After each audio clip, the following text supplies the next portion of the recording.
Well, I'll be wrapping up the first of many Marvel trilogies with this, Blade Trinity. And for this occasion, I figured I'd bring in my Dracula Funko Pop.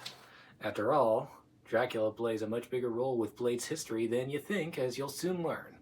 Now, before I begin this audio commentary, I need to address the elephant in the room. I am specifically looking at the theatrical cut to Blade Trinity.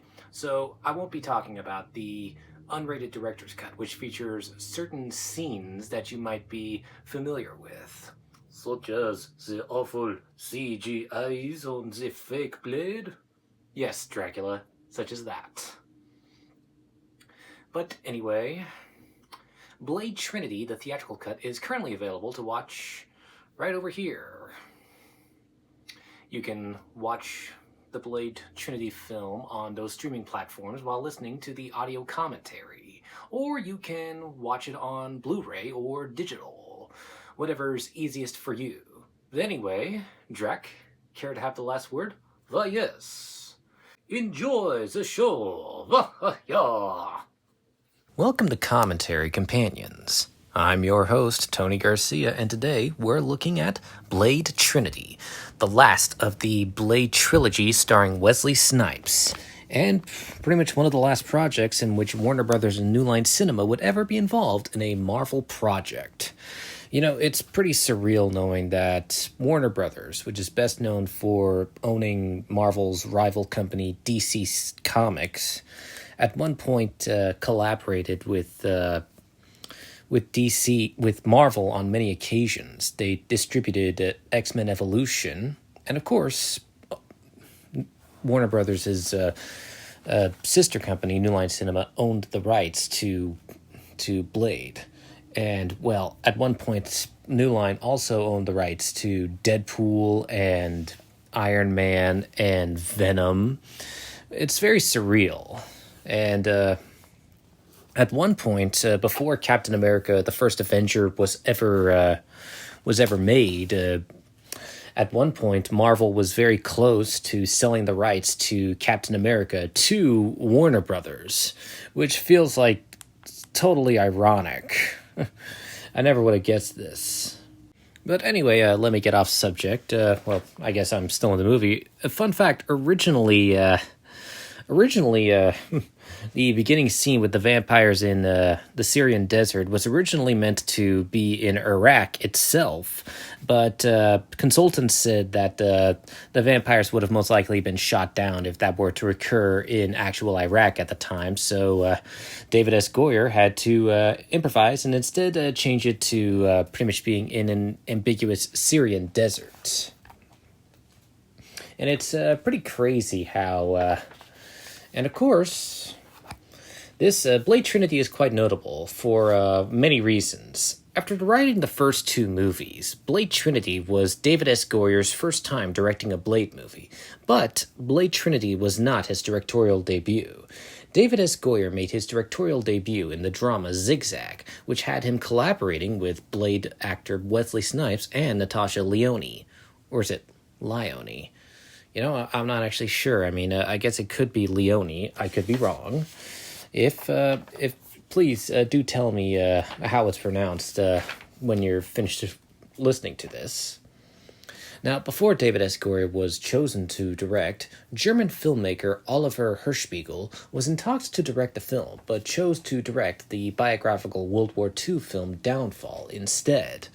In fact, the first Blade director, Stephen Norrington, thought about returning to direct Blade Trinity, but he ended up not directing the film because he didn't like the script.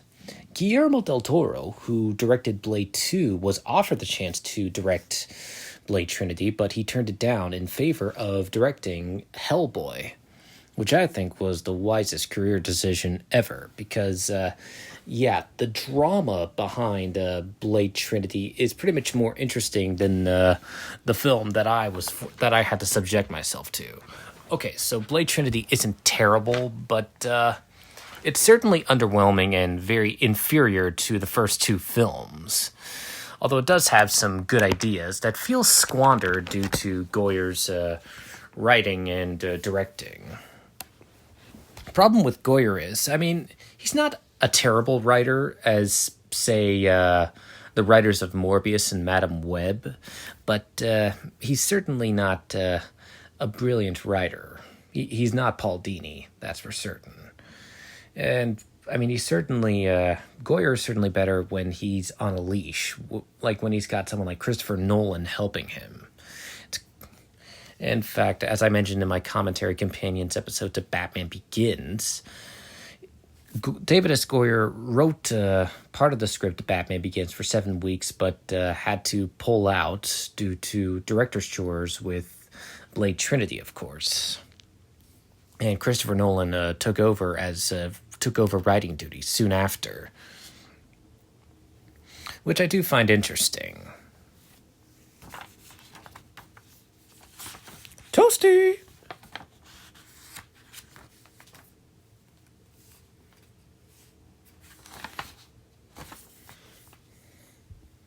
But yeah, Blade Trinity had a troubled production. I mean, with Wesley Snipes pretty much becoming a full-blown diva by that point. It's honestly pretty crazy. Yep, according to Patton Oswalt, the production was so troubled due to studio interference, and Wesley Snipes appeared to have had some sort of mental breakdown. He refused to speak to David S. Goyer and often would not come out of his trailer. He would only respond to the name Blade, and if he communicated with anyone, it would be via post-it notes. Ryan Reynolds corroborated this while promoting the film, saying that Snipes would ignore the entire cast, but he once acknowledged Reynolds by saying, "Keep your mouth shut, you'll live longer."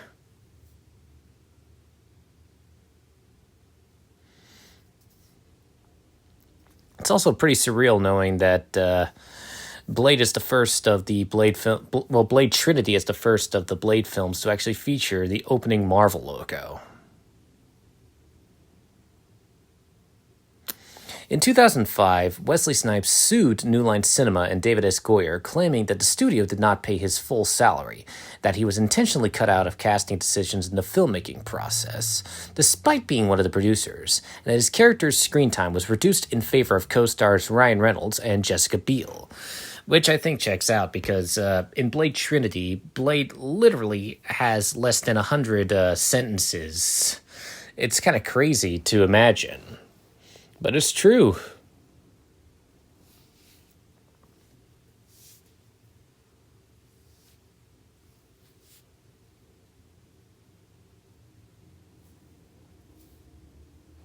An early idea by David S. Goyer for Blade Trinity was that the film was to be set many years after the events of Blade 2, where vampires finally had achieved world domination and enslaved all humans, with Blade being the last hope for humanity. Blade's slower aging could be explained by his vampire blood. The storyline was deemed too dark and was later dropped.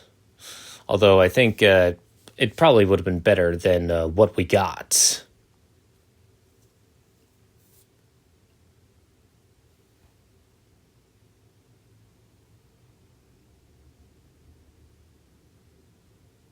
There was much on-set drama between Wesley Snipes and director David S. Goyer in regards to certain decisions made within the film. This is evident in the making of featurettes, as Wesley Snipes has little to no participation in said featurettes.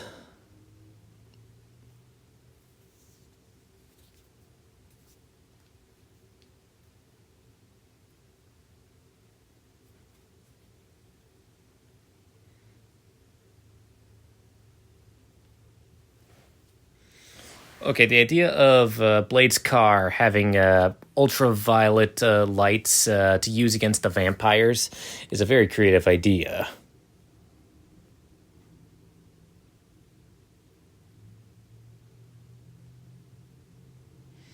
Oof.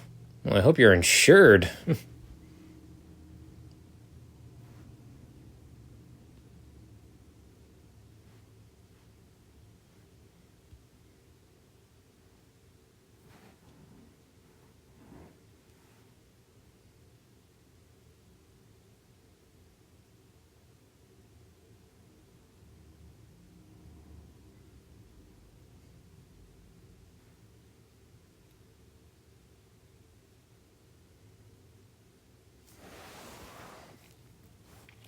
like, dude, you're on your own. What a bunch of chickens.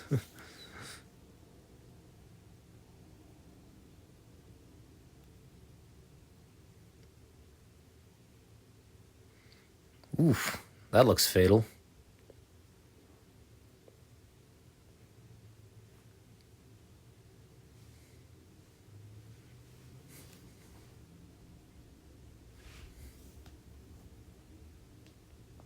Oof, that looks painful.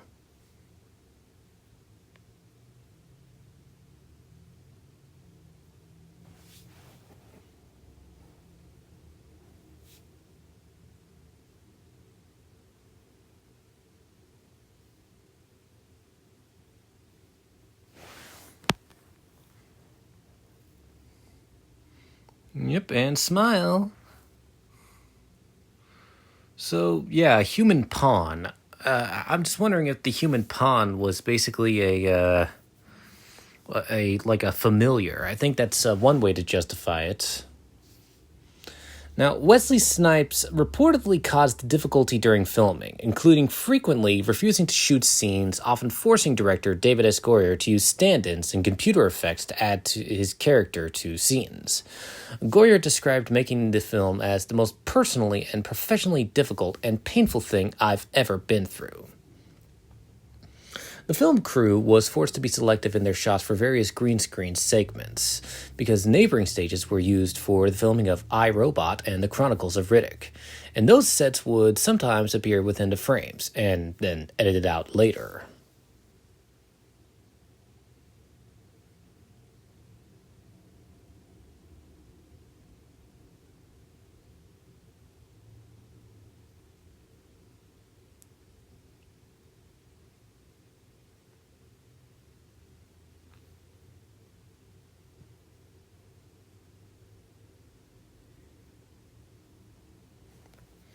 Now, Wesley Snipes and Chris Christopherson, who were at the time had become good friends after working on the two previous Blade installments, were reportedly unhappy with this movie and with David S. Goyer's script decisions.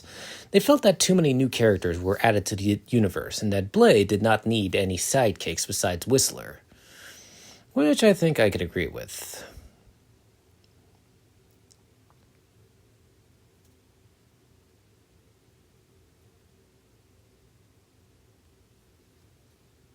What's this? What's this? There's something very wrong. What's this? There's people singing songs. What's this? I can't believe my eyes have da da da da.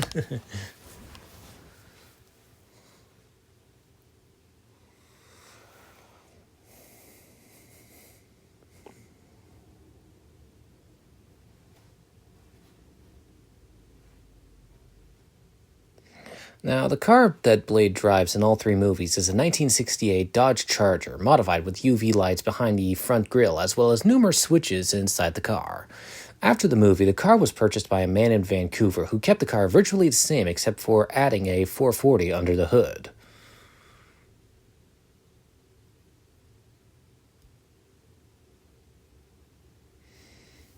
After the car crash that ends the opening chase scene, one of the benches at the bus stop in the background displays a poster with the word Esperanto on it. Abraham Whistler and the newspaper vendor are speaking in Esperanto, with English subtitles provided. The scene on and in the police headquarters is in both English and Esperanto. The movie watched, well, I'll get to that later.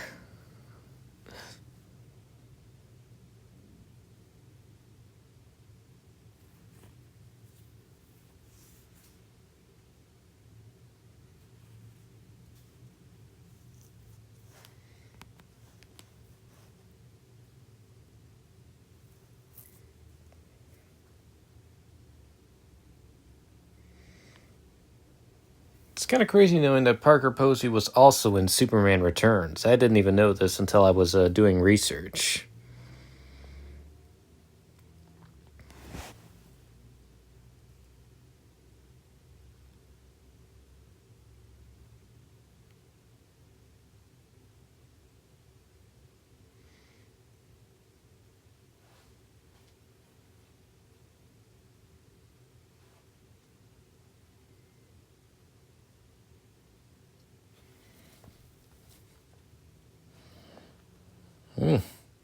Someone was thirsty.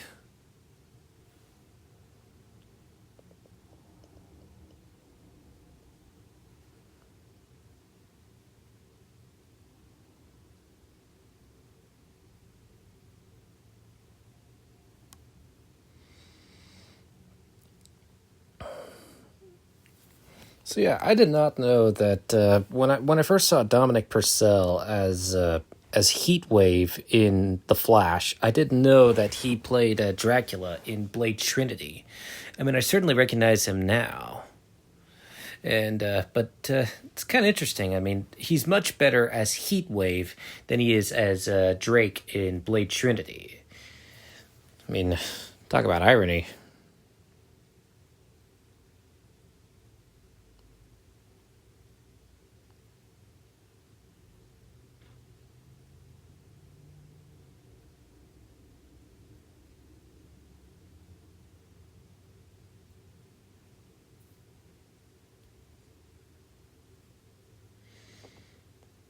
So yeah, that's that language that Whistler's speaking is Esperanto.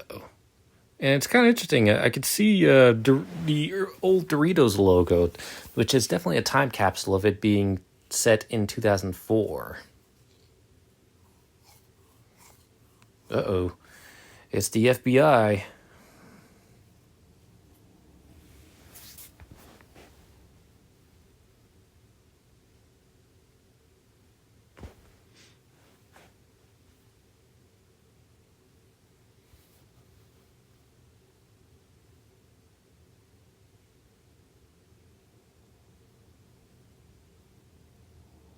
Yep, Bentley Tittle. I mean, I'm wondering if that's a joke.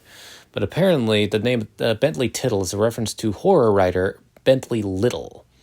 You couldn't think of a more mature title that rhymes with little. You couldn't name him Bentley Biddle, Bentley Middle, Bentley Triddle, something that isn't Tittle. Because Tittle sounds unintentionally funny. I can imagine Beavis and Butthead going, he said Tittle. He said Tittle.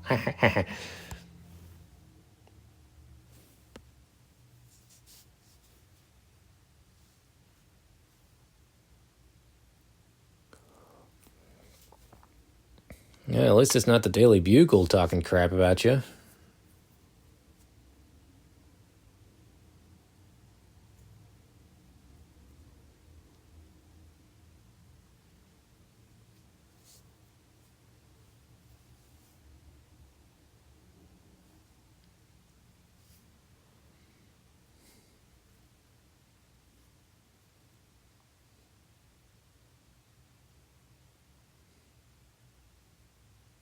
Interestingly, Marvel published a comic book prequel titled Night Stalking, written by Justin Gray and Jimmy Palmiotti and drawn by Amanda Connor.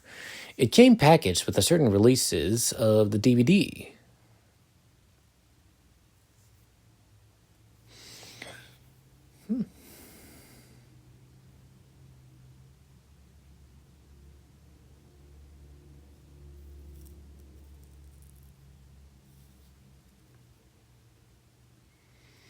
As of 2025, this is Wesley Snipes' last lead role in a major studio film. It was also his last theatrically released film until Brooklyn's Finest. And so far, Blade Trinity is the only Blade film that failed to open at number one in the domestic box office. It came in second after Ocean's 12, which opened the same weekend.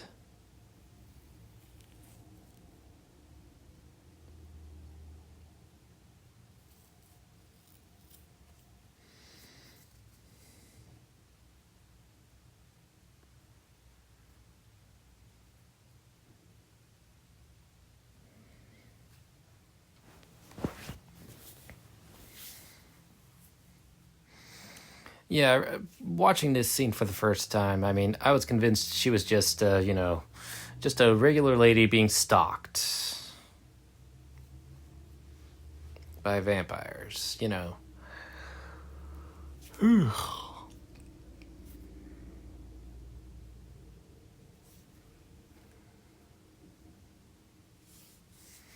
Stofers.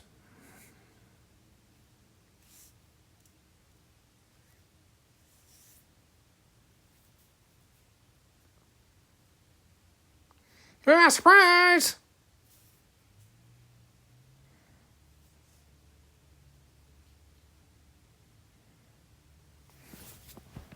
No, that's not very nice.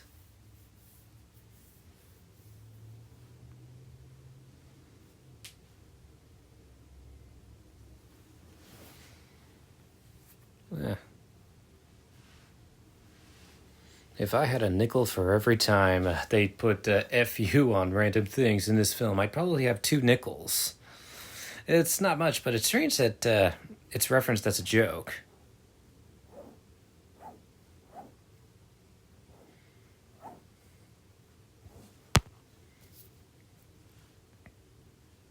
I still think it's kind of funny how they're screaming while turning into bastard skellies.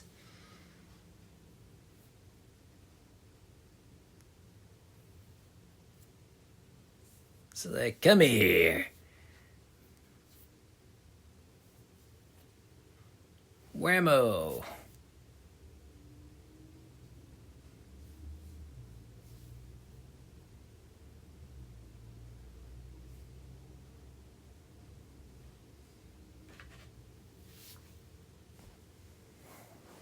Oh yeah, it's so adorable. You think you could just run away. That is a cool arrow. No, a cool bow, sorry.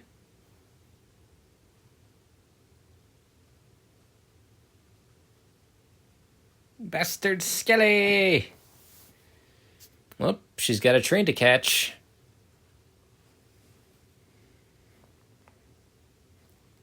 Oh, yeah.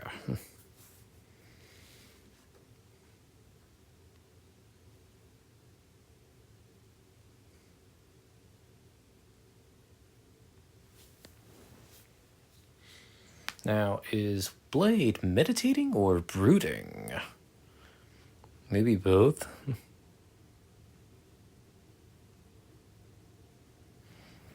So yeah, the camera feels much different from the first movie. The first film I could definitely tell was made in 1998, and with this, I can definitely tell this was made in 2004. It's crazy.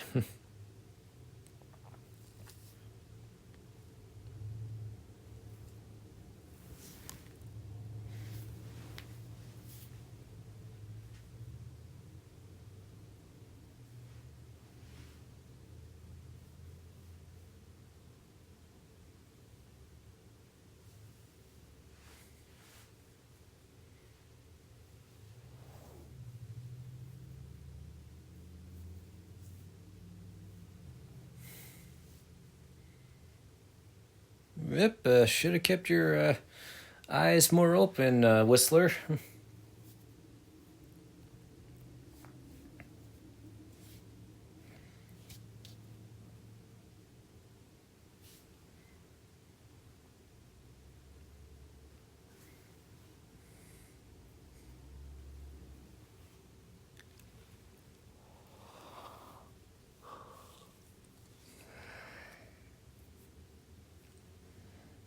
Yeah, that's one way to protect your data. Have it explode.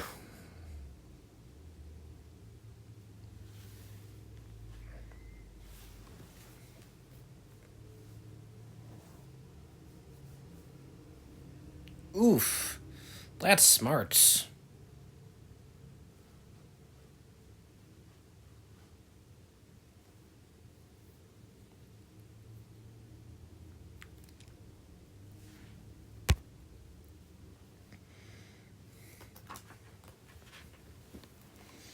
I think it's actually kind of cool that Blade Trinity is also the first time that composer Ramin Djawadi composed a Marvel movie, as 4 years later he would also compose the music to the first Iron Man movie.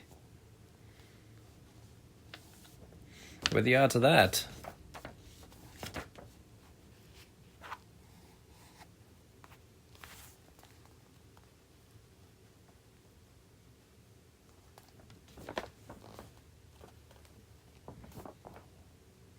Yeah, middle finger. And to think, these are Whistler's last words. Get out, Blade. I mean, it. I mean, Whistler should have stayed at least for another hour. I mean, his death in the first film was sad. This pretty much kind of makes his appearance feel hollow. It really annoys me that in less than 25 minutes they kill off Whistler. That's but that's David S. Goyer for you, killing off characters before the 25-minute mark. After all, that's what he did to Jimmy Olsen in Batman v Superman. Which is pretty annoying. Peeves me to no end.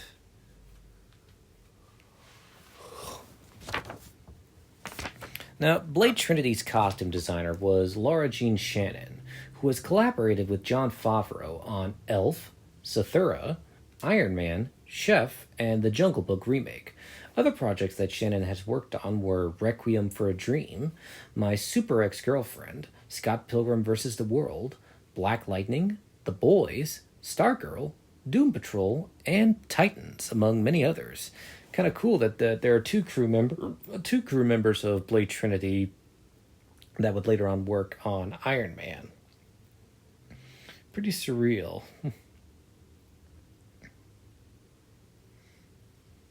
I wonder if these two look familiar.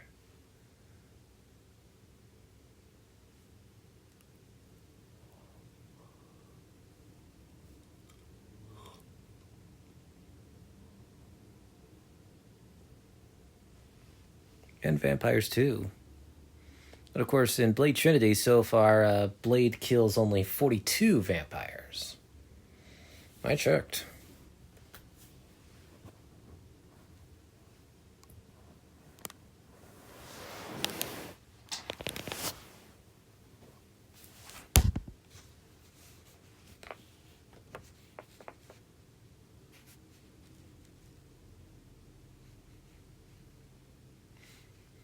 Not gonna lie, I almost mistook the guy playing Dr. Vance for Patton Oswalt. It's not.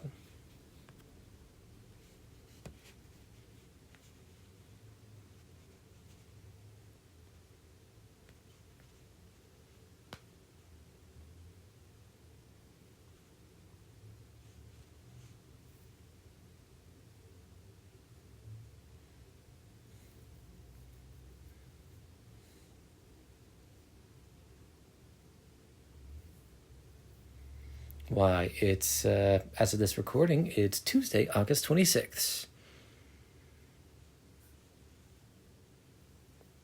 That's pretty relevant.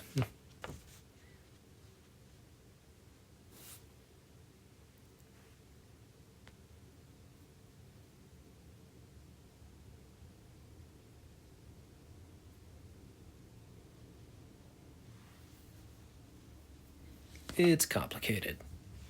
Technically, he's a human-vampire hybrid.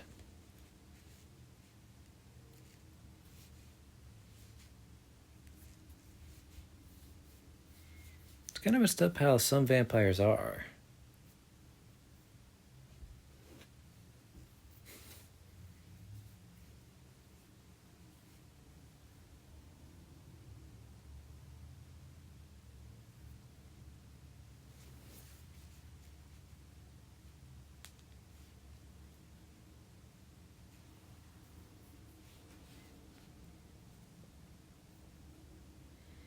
Oof, not really.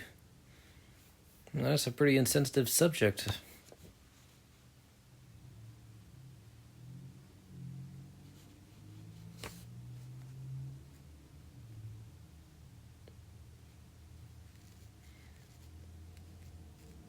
And they're just pretending to be authorities when they're all familiars.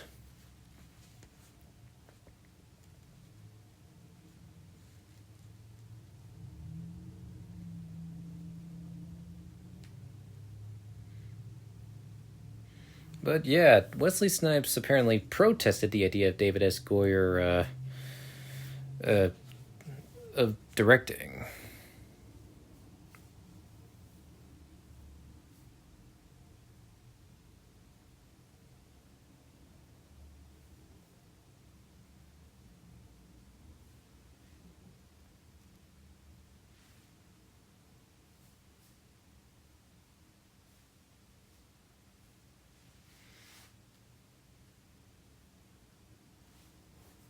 Yeah, I feel a little woozy here.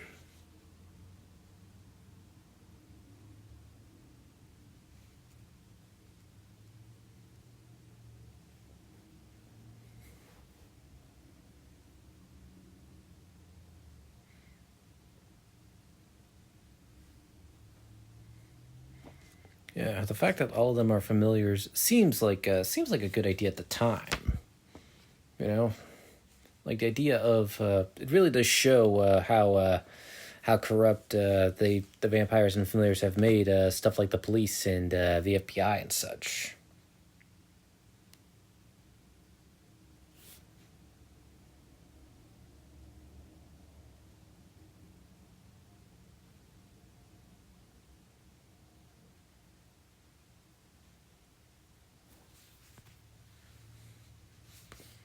Yeah, Whistler was right.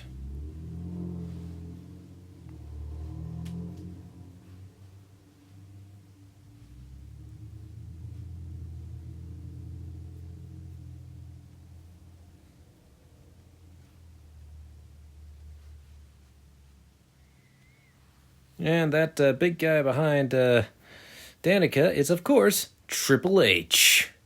Pretty much a very famous WWE wrestler. Didn't realize it at the time. But yeah, now I see it.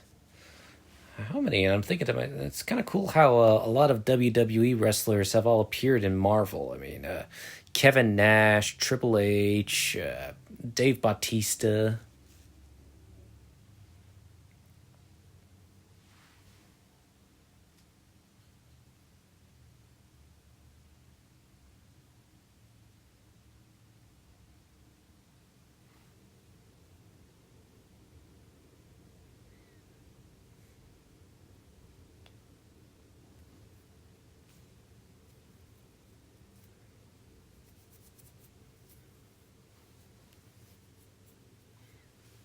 And it worked.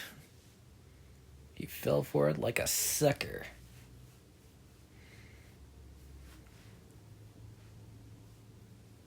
And that's coming from Triple H.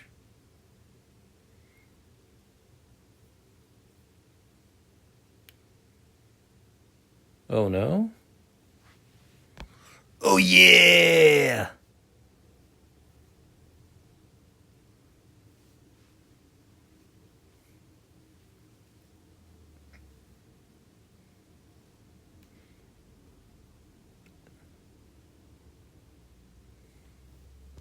What is with that delivery?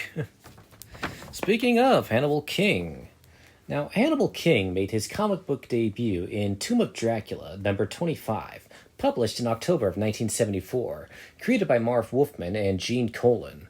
In the comics, he's much, dare I say, older.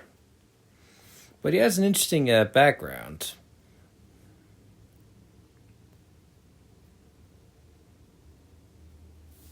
Yep, time to take your medicine, Blade. Is he getting sexually aroused? Because I swear he has a bulge in there.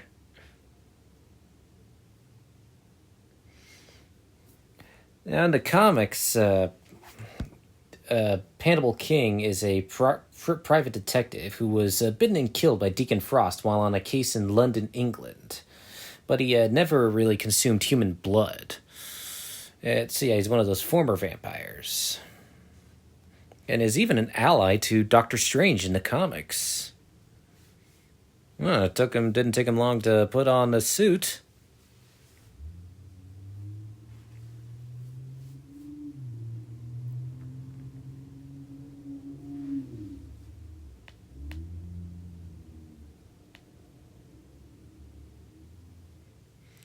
Oh man, the fight choreography looks so fake. Like it's like look at that. It's like it looks more like a Three Stooges routine.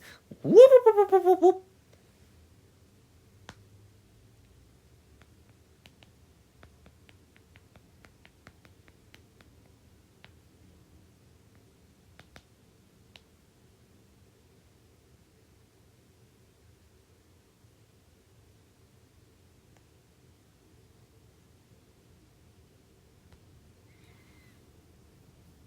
What you say? Ah, yes. Abigail Whistler. She's Abraham's daughter.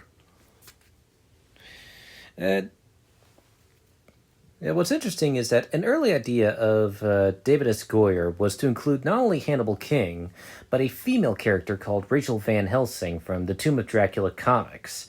But then he heard about the movie Van Helsing from 2004 and decided against it. He ended up creating the character of Abigail Whistler in her place. Hey, he has to get his sword.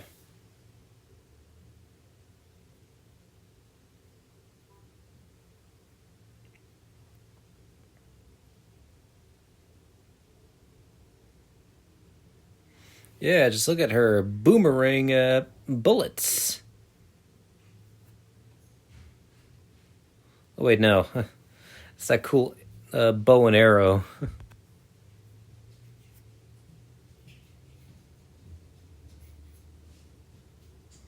Oh, wait, a different bow, but still cool. That can apparently shoot around corners. And it's an UV arrow. Cool. Now, Ryan Reynolds gained 25 pounds of muscle in order to prepare for the role of Hannibal King. He described the brutal training process where he gained muscle and learned advanced martial arts to play Hannibal King by saying that the trainers beat my ass into fine corn pudding. And this was Reynolds' first ever collaboration on a Marvel project, which I think is pretty cool.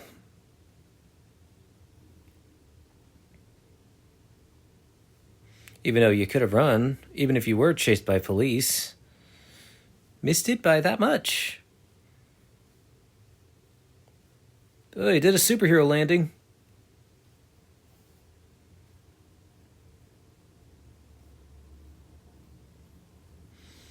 I mean, he's like, oh, that's fair. It's kind of like when Star-Lord pretty much went back into that prison to get his tape player.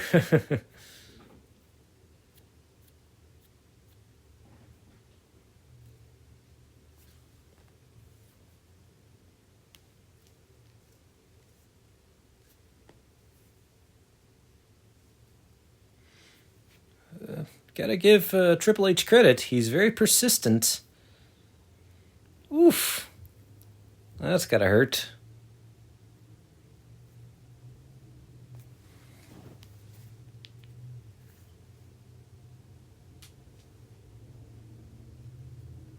Yep.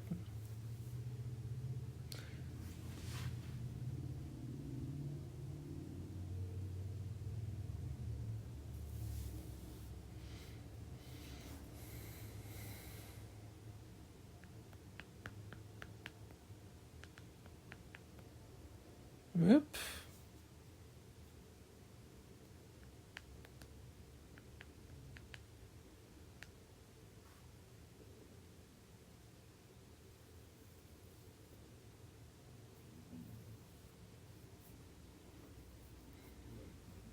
Yeah, apparently the Honeycomb Hideout is an abandoned McDonald's restaurant. Kind of interesting. I think it's pretty cool that Hedges is wearing a Fantastic Four T-shirt, and of course we got Natasha Lyonne, who would later on play Roz in Fantastic Four: First Steps. I think it's pretty funny. I bet Blade is just rolling his eyes in those under his sunglasses. And it's kind of crazy knowing that Blade Trinity was Patton Oswalt's first collaboration on a Marvel project, as years later he would play multiple characters on the Marvel television show Agents of S.H.I.E.L.D., playing Agent Koenig, playing Eric and Billy Koenig, and also Sam Koenig. Pretty crazy.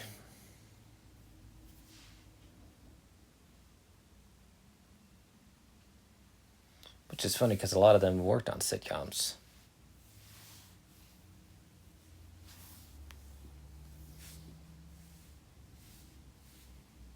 Oof.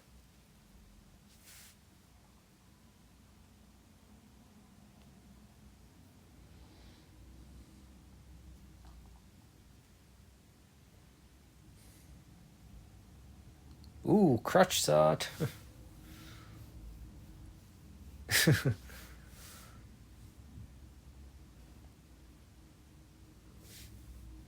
I'm sorry. I can't take Danica seriously in this pose, sitting on a table like that, ranting like that.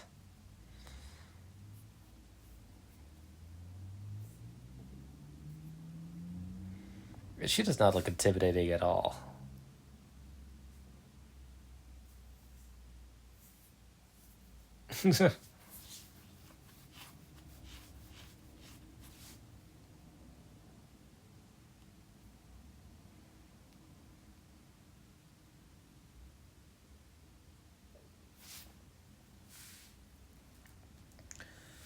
Now, while the execution is a dud, it feels appropriate that Dracula appear as the main villain in Blade Trinity, given his history in the Marvel Universe. Dracula debuted retroactively in issue number 7 of Suspense in 1951, back when Marvel was known as Atlas Comics. Dracula would get his own solo Marvel series known as The Tomb of Dracula in 1972, created by Jerry Conway, Gene Colan, and Marv Wolfman. Tomb of Dracula ran for 70 issues from 1972 all the way to 1979. Blade would make his comic book debut in Tomb of Dracula number 10 in 1973, so it's understandable why they would want they would have Dracula be the main villain in Blade Trinity, given his history in given their history.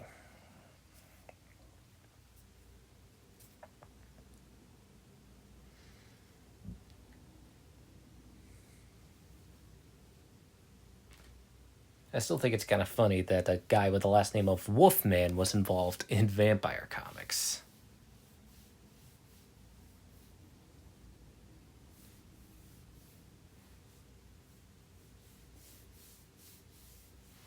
That issue is issue number 55 of The Tomb of Dracula, Requiem for a Vampire, written by Marv Wolfman and illustrated by Gene Colan, and was published in 1977. It's also one of the few times a Marvel movie ever features an actual Marvel comic book. I think that's pretty funny. But I think it's so stupid that he calls himself Drake in this film. Why not call him Dracula? I think no one would have protested him being called Dracula. People would be willing to suspend their disbelief in the idea of him being Dracula. But calling him Drake really destroys that credibility.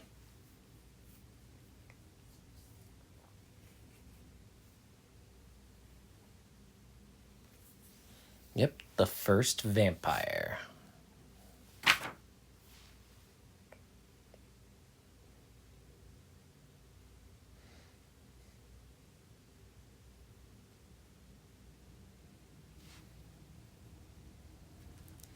Because he exists in the public domain, Count Dracula is one of the few literary public domain characters to exist in both the Marvel Universe and the DC Universe. Of course, the Count isn't the only literary monster in the public domain that exists in both comic book universes. Frankenstein's monster also exists in both the Marvel Universe and the DC Universe.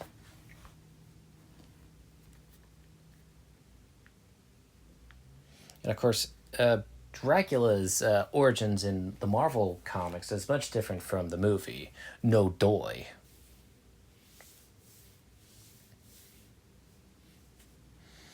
I also like the detail that this Dracula can walk in the daylight because he's invulnerable to the sun, which actually does make sense because while normally the whole sun weakness is associated with vampires, that did not originate in the Dracula novel by Bram Stoker. That originated in the original Nosferatu movie from 1922. That's where the weakness to the sun came from. But anyway, but man, is he bulky. Dracula bobbleheads. I'm not sure who plays the Dracula in that poster.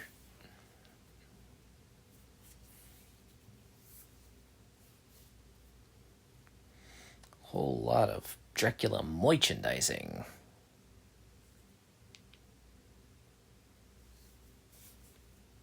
He's indignant about that. Count Chocula.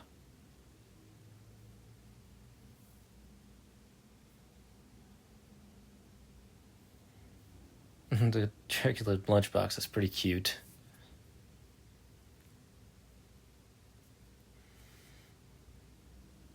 Ugh, that is the most undignified thing ever. Yeah, I'm hungry for Count Chocula.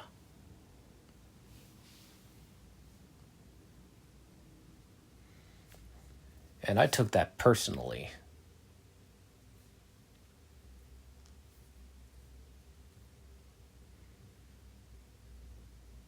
I don't think you're his type. Now, this is the comic book background of Dracula in Marvel. Born Vlad Dracula in 1430 in Schlossberg, Transylvania, he was the second son of a Transylvanian nobleman. He was named Prince of Transylvania and a voivode Prince of Wallachia and became ruler while still a child. Over the next several years, he struggled against the Ottoman Turks, losing and regaining his throne. Through an arranged marriage to a Hungarian noblewoman, Sophia, he sired his daughter Lilith. He sent his wife and daughter away and later married a woman named Maria, with whom he had a son named Vlad Tepalus. He had a son with his third wife, Domini, who was named Janus. In 1459, Dracula was mortally wounded by the Turkish warlord Turak, who brought Dracula to a Romani named Leanda to be healed. However, Leanda was a vampire, and in revenge for his persecution against the Romani people, transformed Dracula into a vampire as well. Turak R-worded and killed Dracula's wife Maria, and in revenge, Dracula slew Turak, making him a vampire as well. Dracula gave his son Vlad Tepalus to Romanis to raise. Dracula defeated the vampire Nimrod in battle, and thus succeeded him as ruler of Earth's vampires. Soon afterward, he enhanced his own blood with that of Farnay, giving him greater powers than any other vampire. In 1471, Dracula abdicated his princehood. In the 19th century, he faced opposition from Abraham Van Helsing and Jonathan Harker in England, the exploits of which were recorded in the 1897 novel by Bram Stoker, the novel known as Dracula. When the humans destroyed Dracula, his remains were placed in his coffin, concealed within a cave blocked by an enormous boulder. Frankenstein's monster was later tricked into unsealing the cave and opening the coffin, thus freeing Dracula. In later years, he also came in conflict with Cagliostro and Solomon Kane. Just before World War I, he was responsible for transforming Lord John Falsworth into Baron Blood. In the later half of the 20th century, Dracula was once more returned from death by Clifton Graves and subsequently came into conflict with Quincy Harker and Rachel Van Helsing. After bringing the cult of the Darkhold under his control, Dracula began to seek the power of the Dark Book to remove his vampiric weaknesses and make himself truly immortal. However, in his quest, he was repeatedly foiled by the X-Men, the now vampiric Rachel Van Helsing and Lilith, Thor, Doctor Strange, Hannibal King, and the Avengers. Dracula had one apparent post-mortem appearance when the Grandmaster summoned him and a number of other deceased heroes and villains to challenge the Avengers. Dracula eventually returned when the effect of the Montesi formula was negated, and Hydra created a clone from Dracula's DNA to serve as their vampiric superweapon, only for the vampire to escape their control. In the 21st century, Dracula assembled an army of vampires in a sanctuary on the moon and planned to conquer the United Kingdom with other supernatural villains, Lilith, Captain Fate, and Baron Blood. He first contacted Dr. Doom to agree to a non-aggression pact with him, and by association the Cabal to be unopposed in his conquest. Once he'd secured this, he launched a preemptive strike on M113 superheroes, launching specially bred vampires at the Earth like missiles. It was also shown he still possessed contempt and bigotry towards Muslims, and intended to exterminate them once he had secured Great Britain. As part of his attack, he went to the parents of Faizia Hussein, attacking her mother and taking her father, along with Killpower, an MI-13 agent sent to protect the family hostage. British vampire hero Spitfire, meanwhile, was abducted and forcibly turned into a minion. MI13 were manipulated into exposing the whereabouts of Quincy Harker's remains, magically treated to prevent vampires from entering the UK without invitation so Dracula could destroy them. Once that was done, with the help of fate, he launched a series of warships towards Earth. However, unknown to Dracula, Pete Wisdom had tricked him into destroying fake remains, and Spitfire had been faking her mind control while channeling information to MI13. To stop Dracula from finding out the remains were fake, he was briefly trapped in a demonic dream corridor, which saw him live out his fantasies of victory. Once he escaped, there were a series of attacks to keep him occupied until the warships entered British airspace without invitation, wiping out the bulk of his forces. In a final battle, he was pursued to his fortress and prevented from escaping by Black Knight and Faizia Hussein, wielder of the sword Excalibur. While Dracula was able to seriously wound the Black Knight, he was slain with a single blow from Excalibur, leaving Britain victorious.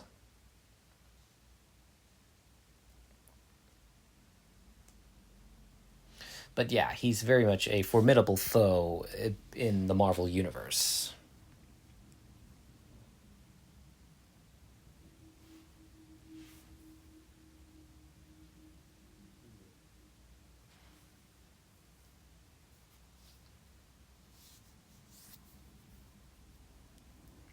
I swear to God, swear to me!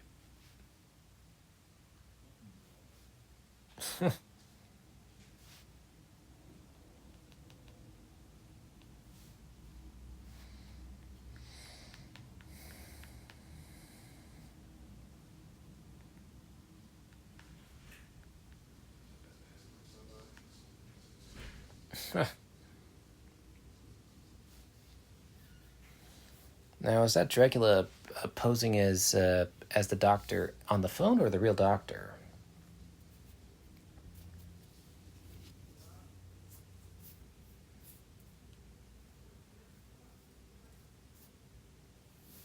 Apparently, Ryan Reynolds improvised the whole blinking once in a while joke.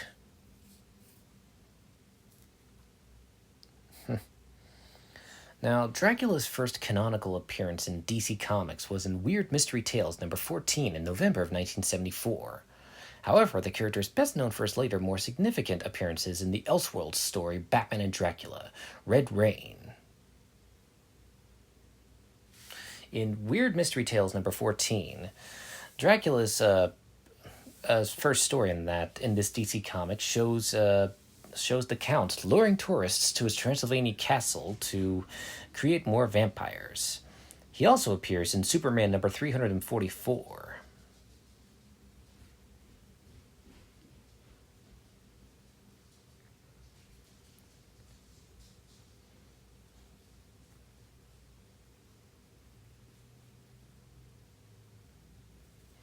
Also, in one Superman story from Dracula appears in issue number 180 of Superman from 2002.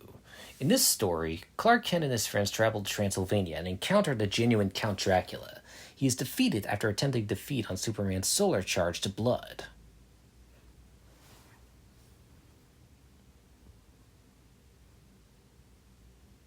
Not really. Yep. Surprise! Yeah, it took me a moment to realize, oh yeah, he killed Vance. How anticlimactic. Just killed off screen.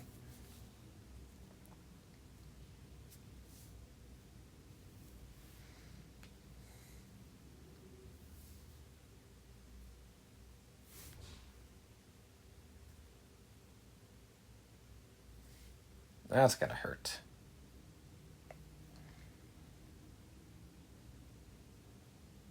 Oh, he's gonna do superhero landing. Oof, that poor car.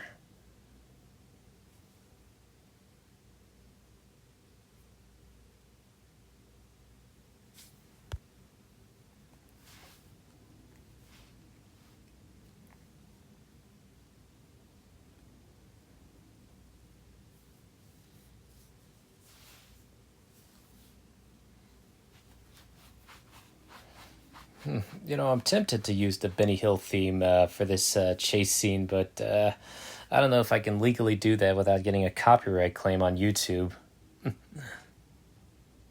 Like, hey, I'm walking here, I'm walking here. Rude.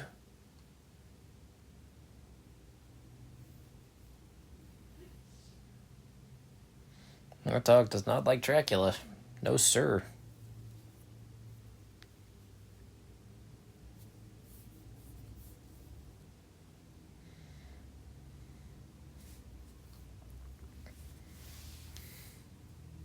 the dude's like, the good dude in the guitar's like, what the hell?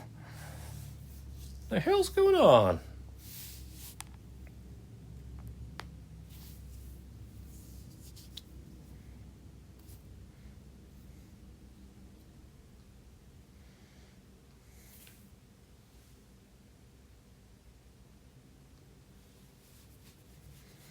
Yeah, everyone's so confused.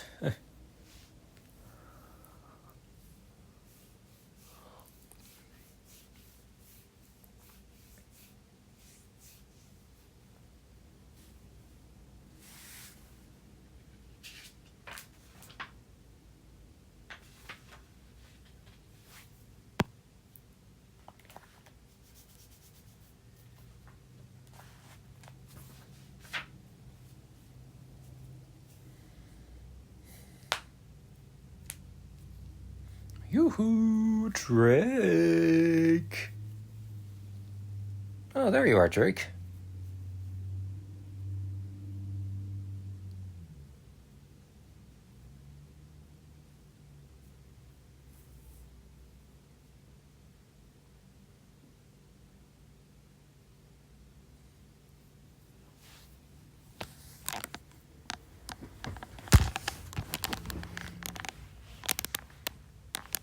And he tasted good.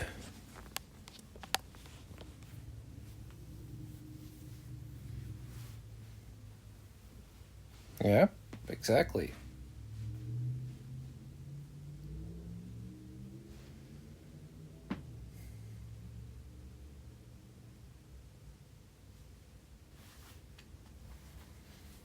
I mean, is that possible?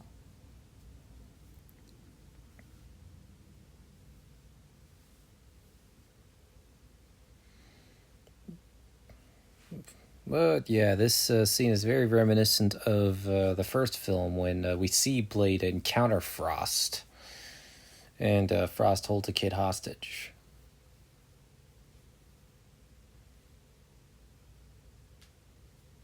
Because some mother yuckers are always trying to ice skate uphill.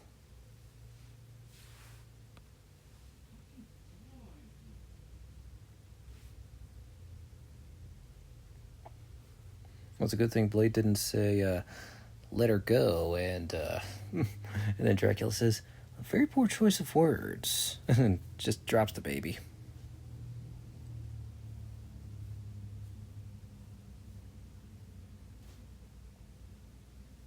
That baby did not take the coochie coo well.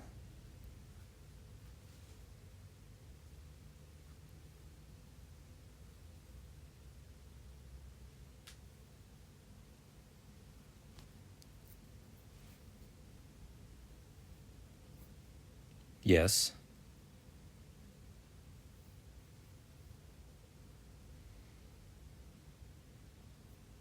Oof. Yeah, it definitely looks painful.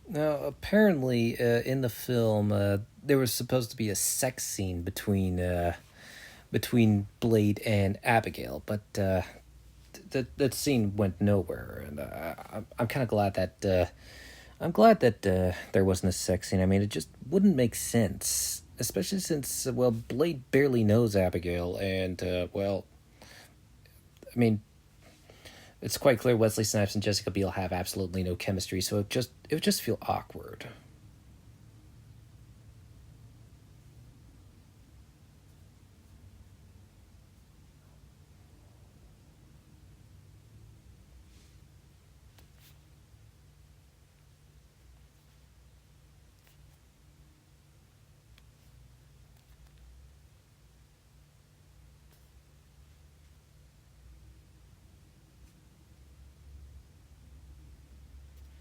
And interestingly, the film that Hannibal is watching is Incubus, which is an Esperanto movie.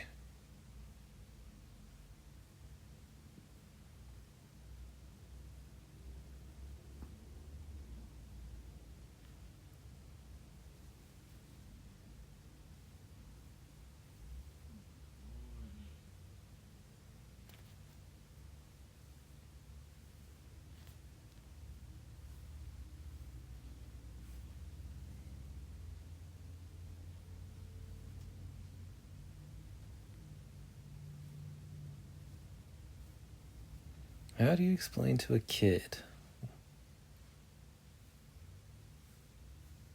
Very true.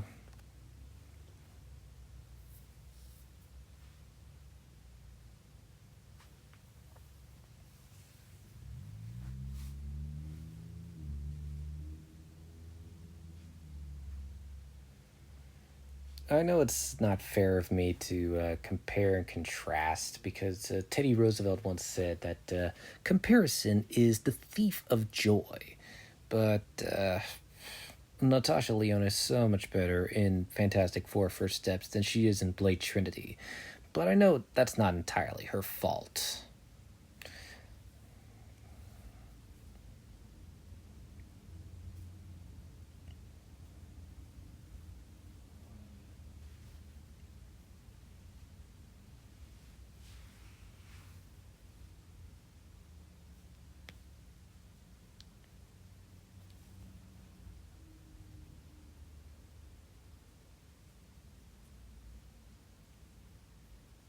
Well, there's trouble.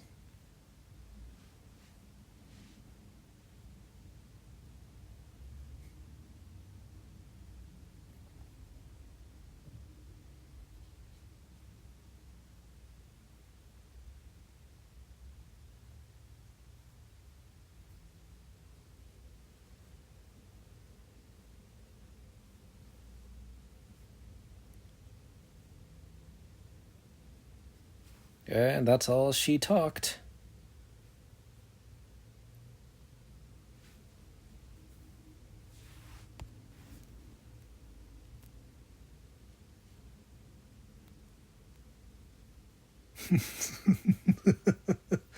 Okay, yeah, it's just love what he.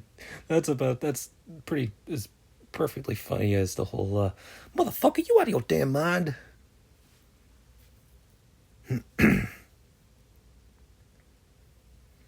He's got a very hairy wrist.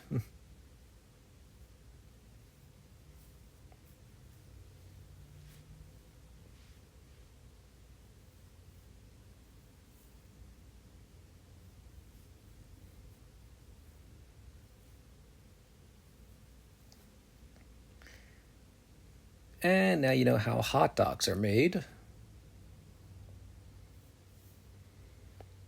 I don't think those are real people. I think those are all dummies wrapped in the cellophane, and it's a very good effect.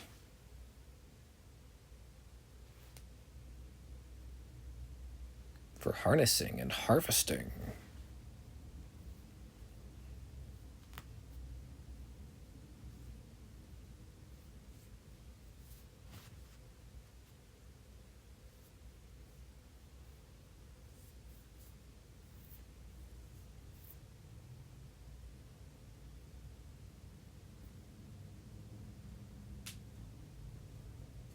It's messed up.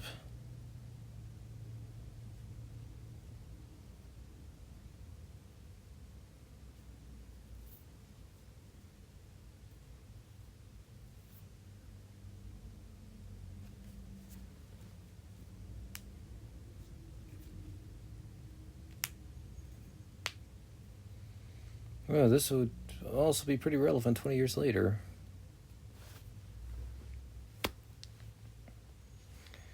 Now, the vampire final solution in this film originally came from an idea in the first Blade film.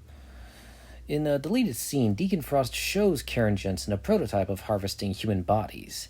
This can be found on the Blade DVD. I mean, it's good to know that they didn't let this idea go to waste.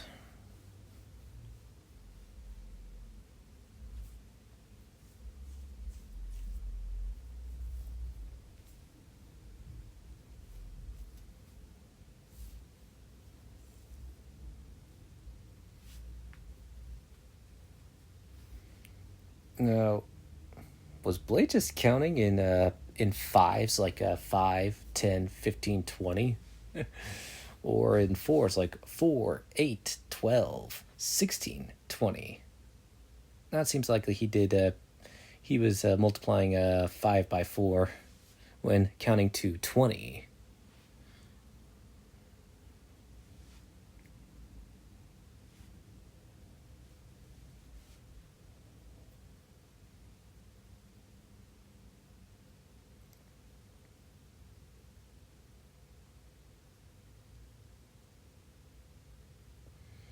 And that's the last we see of them. I think they might have died. Still pretty cool that the bars that the Night Stalker use as their lair is pretty much a floating McDonald's restaurant built for Expo 86, held in Vancouver, Canada. Dun-dun, dun-dun, dun-dun. Still, that basketball scene between Dex and Hedges seems like genuine camaraderie between Patton Oswalt and the guy playing Dex. But yeah, that shot of Dracula posing as Whistler, that's pretty creepy. Creepy good.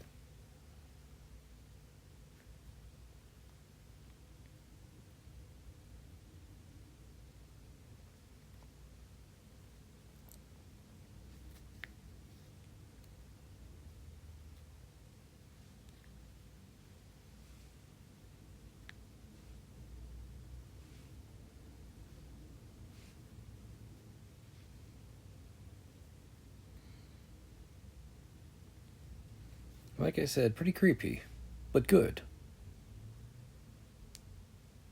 I mean, I'm blind, so I can't really tell if the lights are blinking.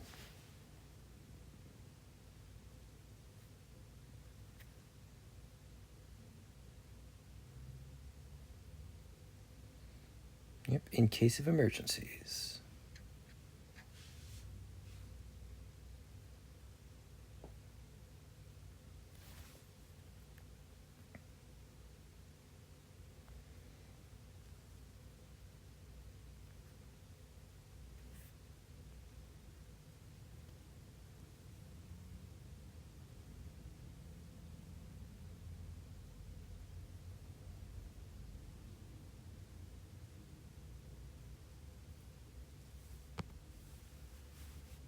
Oh man, an on-screen death.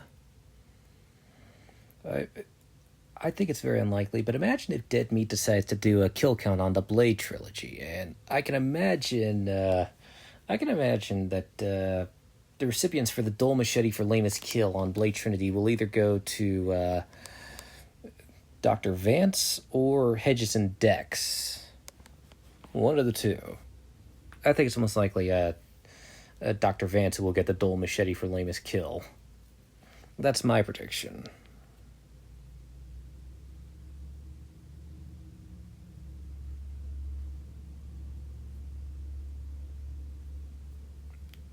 I got a bad feeling about this.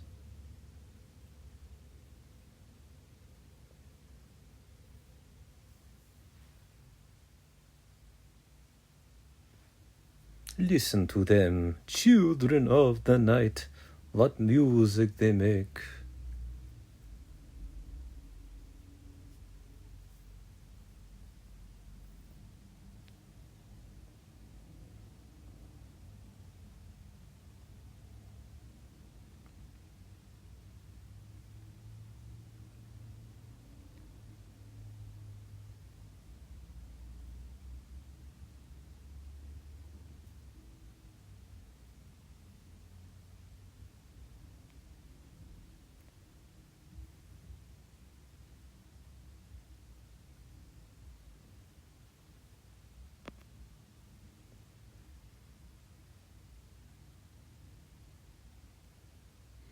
And his fingers are stretching.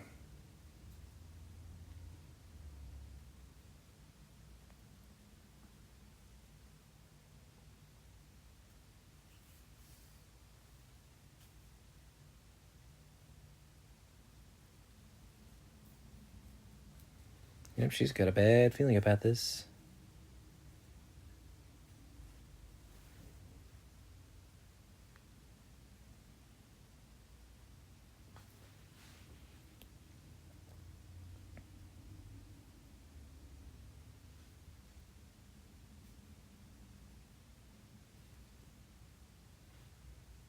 Yeah, it's quiet. Dead quiet.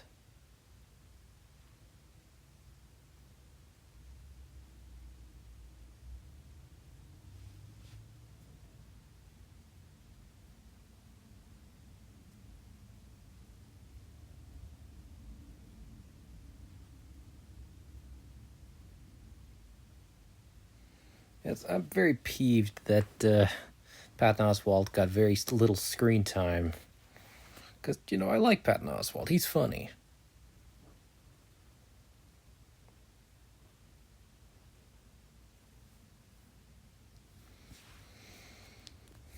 Yeah, don't sneak up on her.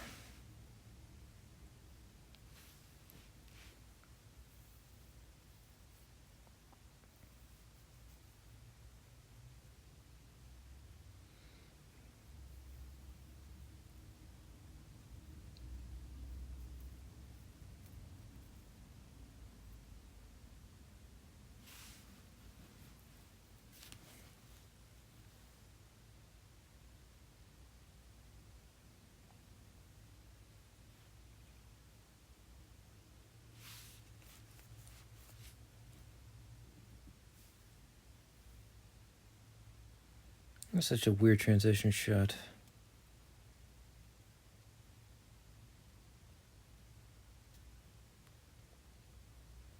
Okay, immortality will come to such as those as are fit for it. For those who are wondering where that comes from, it's from Ralph Waldo Emerson's essay "Worship" in his collection "Conduct of Life." It's part of a longer thought. Immortality will come to such as are fit for it, and he who would be a great soul in the future must be a great soul now. Emerson suggests that true worthiness for something like immortality comes from one present character and actions. A great soul is someone who acts with integrity and purpose in their current life. He implies that it's not about a physical inability to die, but about being worthy of a more lasting spiritual existence, or legacy.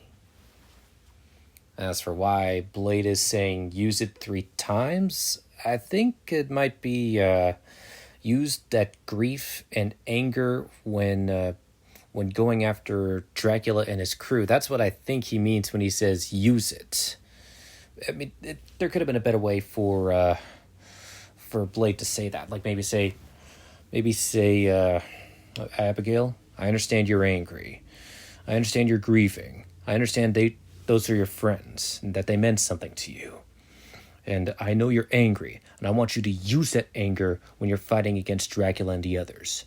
Use it in that fight. Use it as a strength, as a fuel. That could have been a better way to do that. Vampire Pomeranian. I think that definitely defines the identity of Blade Trinity for better and for worse. I'm not sure if that was David S. Goyer's idea or if it was some idiot at New Line Cinema who thought it would be a great idea to do a Pomeranian vampire. Either way, that shouldn't have been in the final film.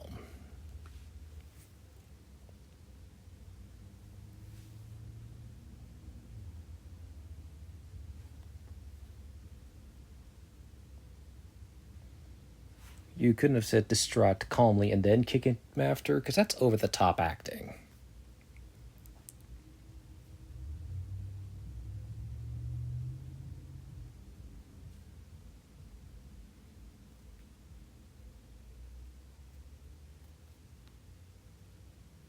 Or maybe it's the garlic that he ate earlier.